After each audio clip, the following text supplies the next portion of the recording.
उज्जैन में एक चर्चित दुकान पर लस्सी का ऑर्डर देकर हम सब दोस्त यार आराम से बैठकर एक दूसरे की खिंचाई और हंसी मजाक में लगे ही थे कि एक लगभग 65 से 70 साल की बुजुर्ग स्त्री पैसे मांगते हुए मेरे सामने हाथ फैलाकर खड़ी हुई थी। उनकी कमर झुकी हुई थी, चेहरों की झुर्रियों में भूख तैर रही थी, नेत्र भीतर को धसे हुए थे किंतु सजल थे। उनको देखकर मन में ना जाने क्या आया कि मैंने जेब में सिक्के निकालने के लिए डाला हुआ हाथ वापस खींचते हुए उनसे पूछ लिया, दादी लस्सी पियोगी? मेरी इस बात पर दादी कम अचंभित हुईं और मेरे मित्र अधिक, क्योंकि अगर मैं उनको पैसे देता तो बस 5 या 10 रुपए ही दे देता।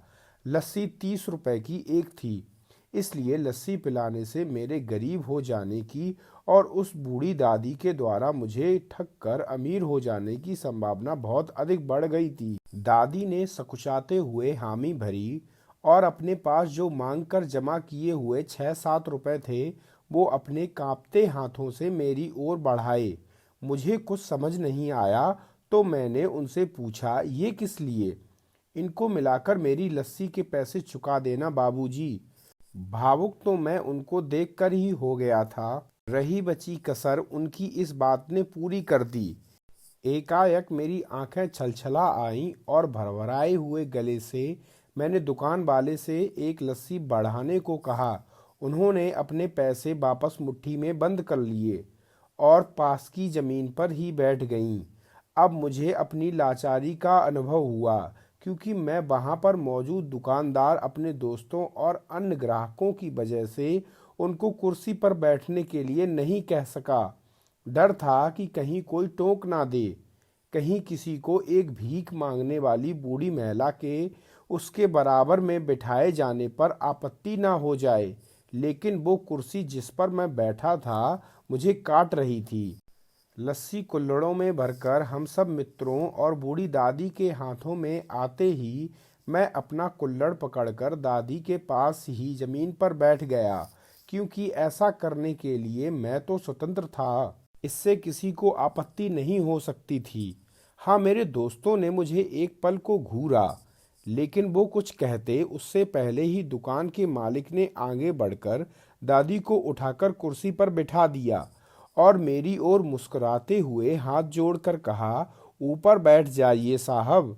मेरे यहाँ ग्राहक तो बहुत आते हैं, किंतु इंसान कभी कभार ही आता है। अब सबके हाथों में लस्सी के कुल्हड़ और होंठों पर सहज मुस्कुराहट थी। बस एक वो दादी ही थीं जिनकी आंखों में तृप्ति के आंसू, होठों पर मलाई के कुछ अंश और दिलों में सैकड़ों दुआएं थीं। ना जाने क्यों जब कभी हमें 10-20 रुपए किसी भूखे गरीब को देने या उस पर खर्च करने होते हैं तो वो हमें बहुत ज़्यादा लगते हैं, लेकिन सोचिए कि क्या वो चंद रुपए किसी के मन को तृप्त करने से अधिक कीमती हैं? क्या कभी भी उन रुपयों को बियर, सिगरेट या जंक फूड पर खर्च करके ऐसी दुआएं खरीदी जा सकती हैं?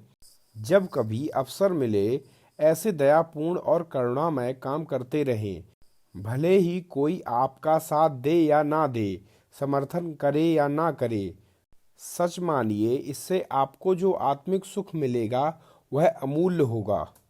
कहानी अगर पसंद आई हो तो लाइक और सब्सक्राइब करना ना भूलें और साथ ही साथ कमेंट करके हमें ज़रूर बताएं कि आपको कहानी कैसी लगी। कहानी को पूरा सुनने के लिए आपको तहे दिल से धन्यवाद।